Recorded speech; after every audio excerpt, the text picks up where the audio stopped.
இரட்சகரும் மீட்பருமாகிய இயேசு கிறிஸ்துவின் நாமத்தில் உங்களுக்கு என் அன்பின் வாழ்த்துக்கள்.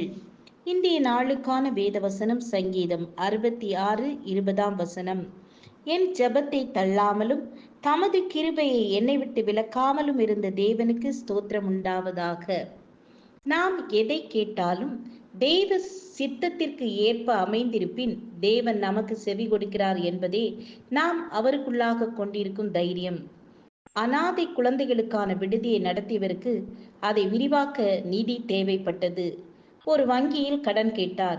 வங்கி அதிகாரியை நேரில் கண்டு தனது திட்டத்தை விளக்கினார். அதிகாரி அவரது கருணை உள்ளத்தை அறிய ஒரு கேள்வி கேட்டார்.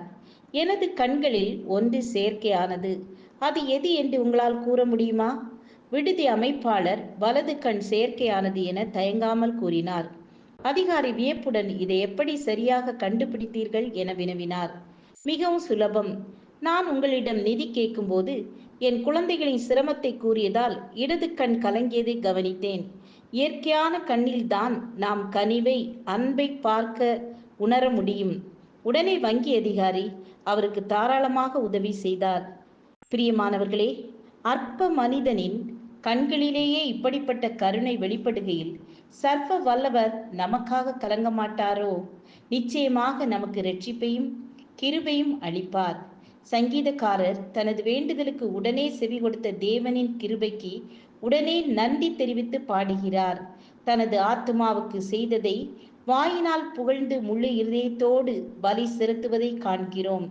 இக்கட்டு நேரத்தில் உதவி புரிந்த தேவனுக்கு தான் எண்ணிய பொருத்தனைகளை செலுத்துகிறார். ஆனால் உண்மையான அன்பும் கனிவும் நிறைந்த இரட்சகர் நமது பலிகளை எதிர்பார்க்கவில்லை. நொறுங்குண்ட அன்பு நிறைந்த இருதயத்தை விரும்புகிறார். கிறிஸ்துவை நேசிப்பது போல் அவரால் உருவாக்கப்பட்ட மனித குலத்தையும் நாம் அன்புடன் நேசிப்பதை ஏற்றுக்கொள்கிறார். ஆதலால் அவரிடத்தில் பெற்ற நன்மைகளை எல்லாம் எண்ணி பார்த்து நன்றி நிறைந்த உள்ளத்துடன் வாழ அழைக்கப்படுகிறோம். காரணம், அவர் நமக்கு அளிக்கும் கிருபை அவ்வளவு பெரியது. ஜெபம் செய்வோம். தேவனே, உமது கிருபையின்படி எங்களுக்கு இரங்கும். அதிகாலையில் உமது கிருபையை எங்கள் மேல் விளங்க பண்ணும்.